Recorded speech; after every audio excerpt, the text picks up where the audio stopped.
UD window. In this video, we will start working with the takeoff program.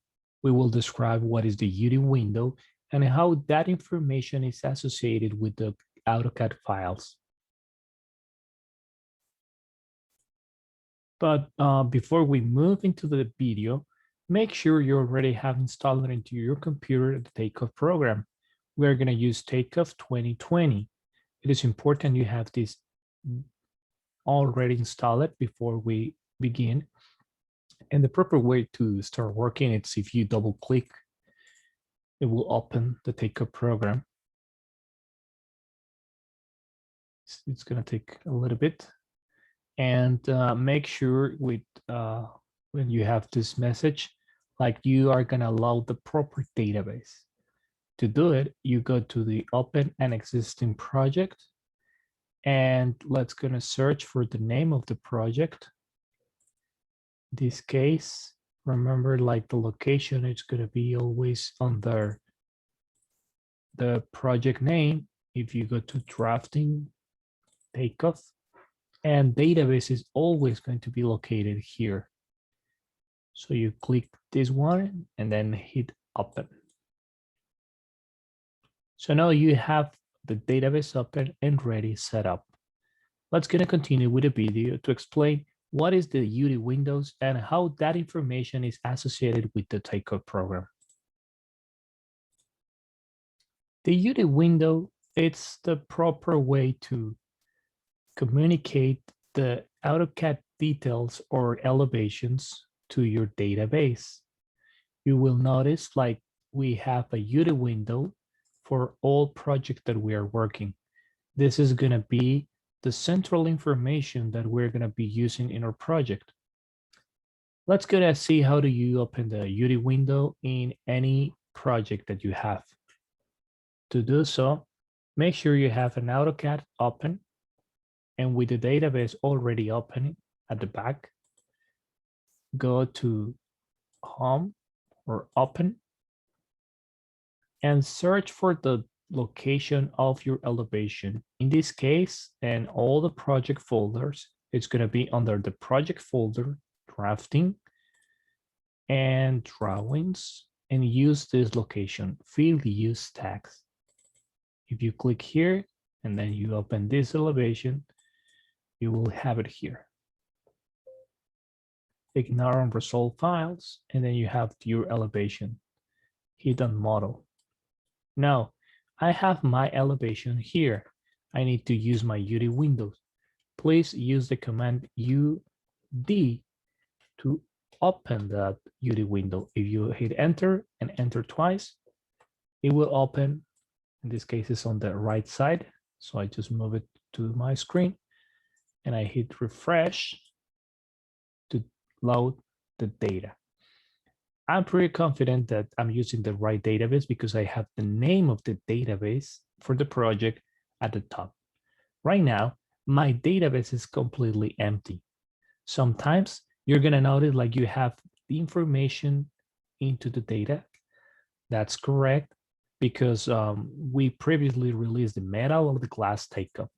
If it's the first time that we are using the metal or the elevation for metal tagging, then it's going to be this condition, only empty information.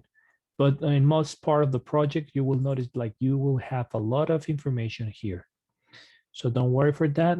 The important part, it's having the UD window created here. What we are going to see now, it's how this part works with the data at the back. So let's go back to the presentation.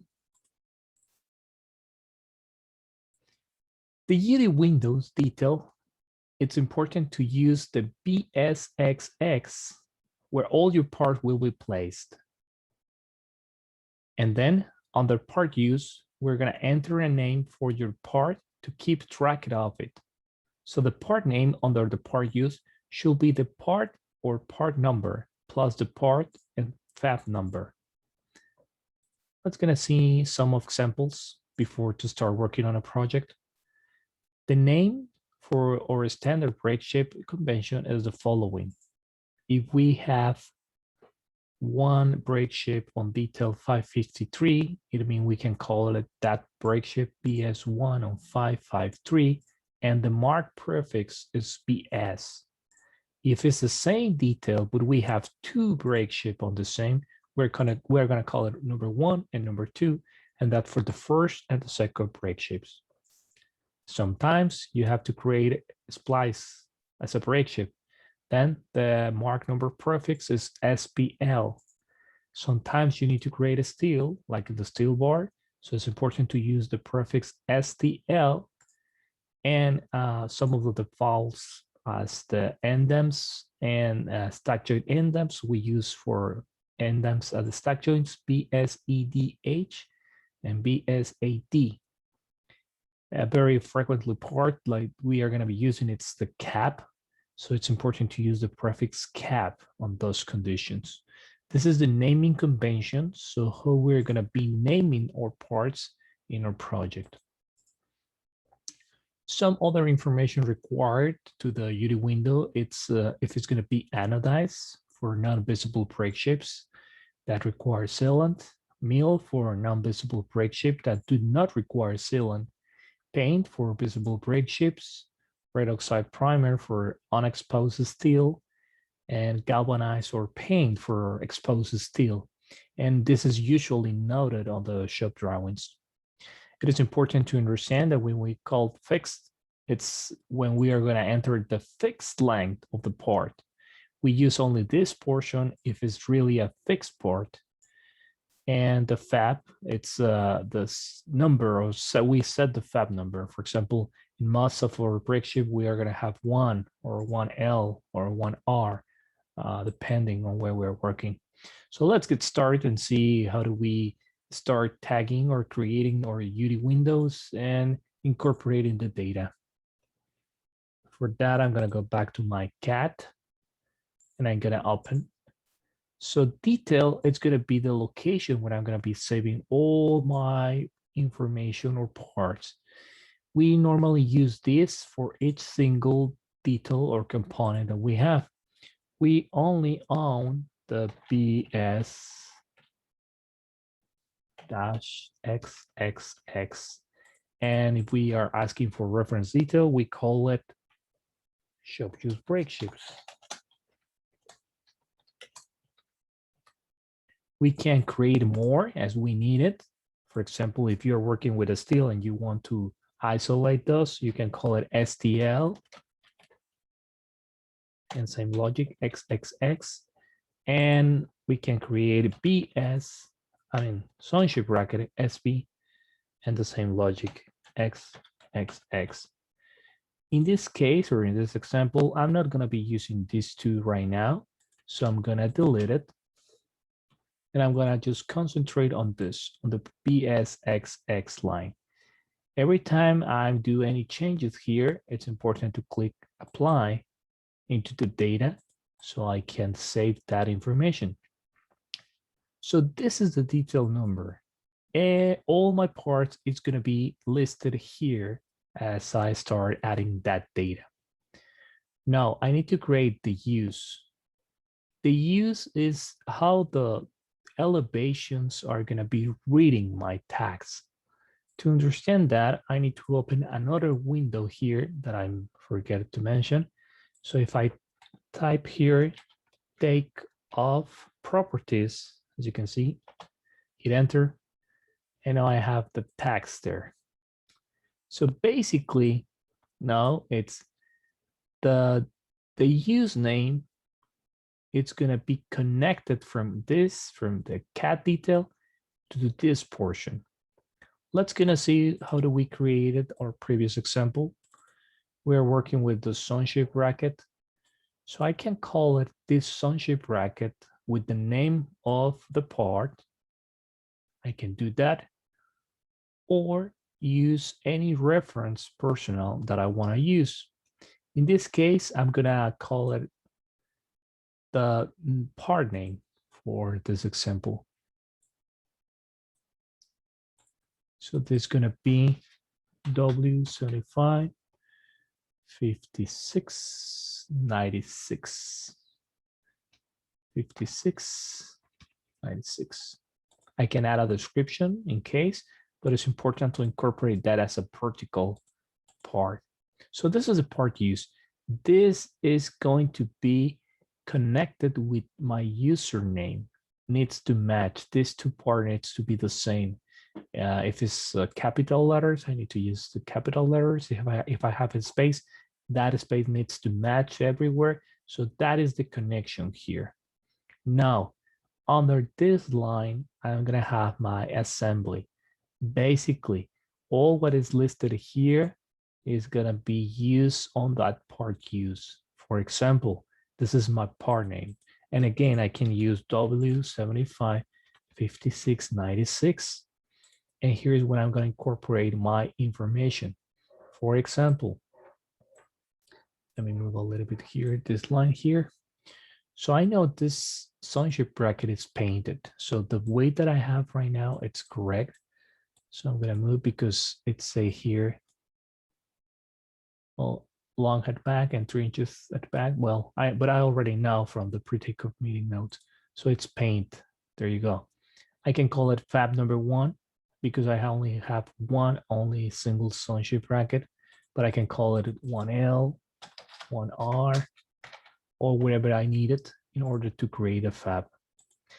And we are not going to be talking about this right now. We explain you that later, but for now you can concentrate on the fixed length. So that's 11 based on what I already have here on this information, 11 inches long.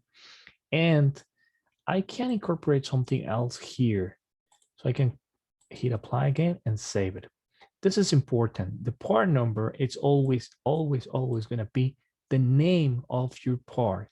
It's your die number. It's going to be your break shape name. So this is important. You cannot change it once that you have it. In this case, I already called it the same, but I can rename it and call it as SB for sunshade bracket.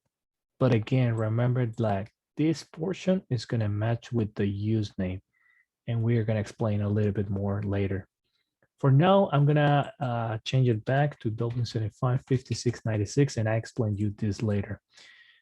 But now, finally, under the same portion, I need to incorporate the miscellaneous takeoff.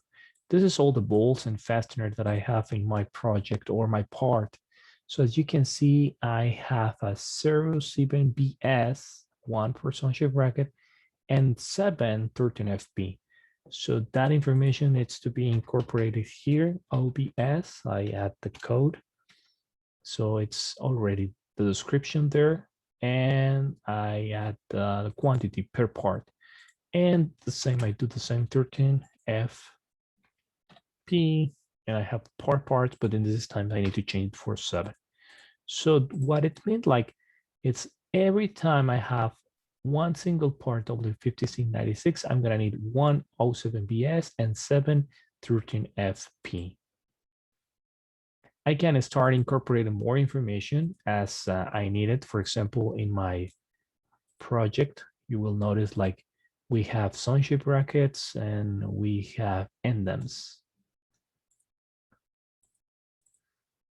So if I go to the 552, you will notice like I have an indent that it's 7 inches long, and I can see the height on my layouts as a strip window, and we will talk a little bit more of this the presentation. For example, it is important to understand like we have a naming convention on those parts. If it's an indent at SILL, we have a logic on how to create the fab and how do we name it. Just follow our standards that we already have in the Swiss. But for now, we have a 3/8 from the top of the notch, and that's the end when we have an indent SILL. If it's a stack joint, we need to create it the live load plus 1/8 from the top of the chicken head notch to the top of the indents. Most part of those indents at SILL and stack joints, it's already been created, and I'll show you where you can find it. But it's important to understand what is our indent naming convention. For example, if we have a curtain wall, then we need to follow this example. This is BSED for the naming convention. We call it a curtain wall because that's the system we're using. And it's 3 inches tall and 6 inches long, which is mean like I have 6 inches for the cut size and 3 inches from the height of the endem. And this is description again, BS break shape, ED for endem, CDW for the curtain wall, 3 inches tall system, 6 inches tip system, and the L describes that it's going to be used on the left jamb. Same for the endem at the stack joints. I'm using a curtain wall system. So I have a BS break shapes, ED for endem, but this time I'm using H for stack joints. And the toll system is 375, which is mean it's 3 3/4. And the length, it's 6, the dip of the system, and 6L. That's what I'm going to call it this BSADCH 375-6L. I have the same in this case for curtain wall system or unitized. In this case, I have strip windows and I have the same logic there. And the location for this endem library, it's located on the following link. In most cases, the endems exist on their www takeoff job, takeoff team project setup data, drafting takeoff fab dies. So you don't need to create a new one if that is an existing one. So I recommend you to go to this location first, see what is the logic like you are looking for, and if probably it's going to be there because for the past year we've been creating a lot of endems there. Just find which one you will need for your job, and then copy the template into your job under drafting takeoff fab dies. We will describe more in that detail, but for now, just keep in mind the correct direction of that. So going back to my AutoCAD, I already have that data here for my sunshade bracket. If I need to include any description, I can include sunshade bracket, and that will help me to understand later logic. Remember to hit apply. I can continue this, but that's part of the exercise that you're going to be continuous doing. Remember to do now, for example, adding the data for the endems. So let's going to do this example only. On 551, 552, I'm going to need left and right for the endems. I already noticed like I have a strip window system. So I can call it my endem now here as endem. I can call it BSEDSW for curtain wall, and I can call it slash left side because that's going to be on the left side. And the name of this part is going to be based on our previous discussion, BSADSW. And this case is going to be, well, painted is correct. Paint. And the length in this case, or the fixed part, is going to be 7 inches long. And the fab is going to be 7L because I'm working on the L side. And finally, I can incorporate the detail. I can incorporate 213AP for that endem, which is already drawn there. And I'll do it here, 13AP, 13AP, and 2 purports. So I have now an endem left side. So I need to incorporate now the right side of that endem. I need to do the same for the stack joints on my details because I have some stack joints endems that I need to incorporate, like this one here. This is a stack joint. I need to do the same left and right, and I need to figure out if I have any cap or any additional splice leaf, or I need to create another specific break shape, just making sure like I gonna incorporate that information into my UD window. So basically, or just in a brief resume, what we already discussed in this video is how do you open your takeoff program? How do you open your UD windows? How do you start adding data to your UD windows? And the meaning of your detail number, which is belong all the parts here. And the description of the part use is all the list of your parts or sonship bracket or shop use break that we are going to be using in our project. We need to incorporate that information here. And for each single part use, we need to define the part number and adding all the specific data or fixed length or finishes that it applied to that specific. Let's gonna say, for example, like later, I need to have another sunshade brackets that is a little bit longer, 1 inch longer. So in that case, I need to copy this.